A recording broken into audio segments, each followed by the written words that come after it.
வணக்கம் மக்களே, எல்லாரும் எப்படி இருக்கீங்க? நான் நல்லா இருக்கேன். நீங்களும் நல்லா இருப்பீங்க நம்புறேன். என்னன்னா, இதுக்கு முந்தின வீடியோவில் முயற்சி பற்றி பேசியிருப்பேன். முயற்சி, பயிற்சி அதை பற்றி பேசியிருப்பேன். உண்மையிலே முயற்சி, பயிற்சி அதுக்கு அடுத்தபடியாக என்ன அப்படின்னு பார்த்தீங்கன்னா, விடாமுயற்சி.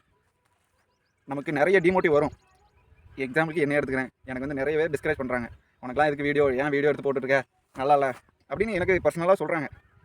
எனக்கு நல்ல விஷயம் என்னென்னா, அது வந்து எனக்கு இன்பாக்ஸில் பண்ணுறீங்க, கமெண்ட்டில் பண்ணாமல் இன்பாக்ஸில் பண்ணுறீங்க. அது அந்த ஒரு விதத்தில் எனக்கு கொஞ்சம் நிம்மதியாக இருக்குது. டிஸ்கரேஜ் பண்ணுவாங்க, ஆனால் அந்த டிஸ்கரேஜ் பண்ணாலும் சரி, என்ன டிமோட்டிவ் பண்ணாலும் சரி, நீங்கள் வந்து உங்களோட கோலை விட்டு தவிர்த்து போகாதீங்க. உங்கள் கோல் எதுவோ அதை நோக்கி போய்கிட்டே இருங்க. முயற்சி, பயிற்சி, விடாமுயற்சி, அதுக்கப்புறம் தான் சக்ஸஸ் ஆகலாம். என்ன உள்பட நானும் சக்ஸஸை நோக்கி போயிட்டுருக்கேன், முன்னேற்றத்தோட பாதையில் போய்கிட்டுருக்கேன்னு நம்புகிறேன். நீங்களும் உங்களோட வாழ்க்கையில் முன்னேற்றத்துக்கான பாதை தேடி அதை நோக்கி போங்க. கண்டிப்பாக வெற்றி ஒரு நாள் வருங்கிற நம்பிக்கையில் நானும் இருக்கேன். நீங்களும் நம்பிக்கையோட முயற்சி பண்ணுங்கள். தேங்க்யூ.